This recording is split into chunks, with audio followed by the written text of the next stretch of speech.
જય માતાજી, welcome to our mini log. અને પપ્પા ખોડી રહ્યા છે મોટા હાથોડેથી મોટો જબરો ખીલો. અને અહીંયા આપણે ટાંકી ફેરવવાની છે, તો ટાંકીને પાડી દીધી છે આડી. બિચારી ટાંકી આડી પડી ગઈ છે અને અહીંયા થઈ ગયો મોટો જબરો ખાડો. પછી આપણું મુકુટ અહીંયા પડ્યું છે હોસ્ટેલ પોરે, એટલે કંઈક જવાનો પ્લાન છે. હા, બોટાદ જવાનો પ્લાન છે, એટલે આપણે નીકળી ગયા બોટાદ માટે. અને બોટાદ જવાનું છે સ્ટેશનરીની ખરીદી કરવા માટે, એટલા માટે. અને અહીંયા રસ્તો આટલો ઝડપથી ચાલે છે ને સામે આટલું મોટું ધુમ્મસ દેખાઈ ગયું છે, કેમ ચાલુ. પછી દેખાણો વાયરવાળો માણસ અને રસ્તામાં આગળ વધ્યા આપણે પાપડ. પછી કૂતરું છે એ નદીનું નિરીક્ષણ કરી રહ્યું છે ને નદીમાં વસ્તી ગણતરી કરી રહ્યું હોય એવું લાગે છે. ત્યાર પછી આપણે આગળ વધ્યા તો આપણને દેખાણી રિક્ષા, અને રિક્ષા ફટાફટ આગળ વધી. અને પછી દેખાણો ગીલાનો છકડો. આપણે રસ્તામાં જતા હોય ને ગીલાનો છકડો ન દેખાય એવું તો બને જ નહીં.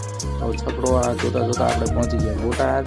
અને બોટાદ પહોંચતાની સાથે બોટાદનો નજારો કંઈક એવો છે, અને આગળનો વિડીયો જોવા માટે પાટું આવે જ છે.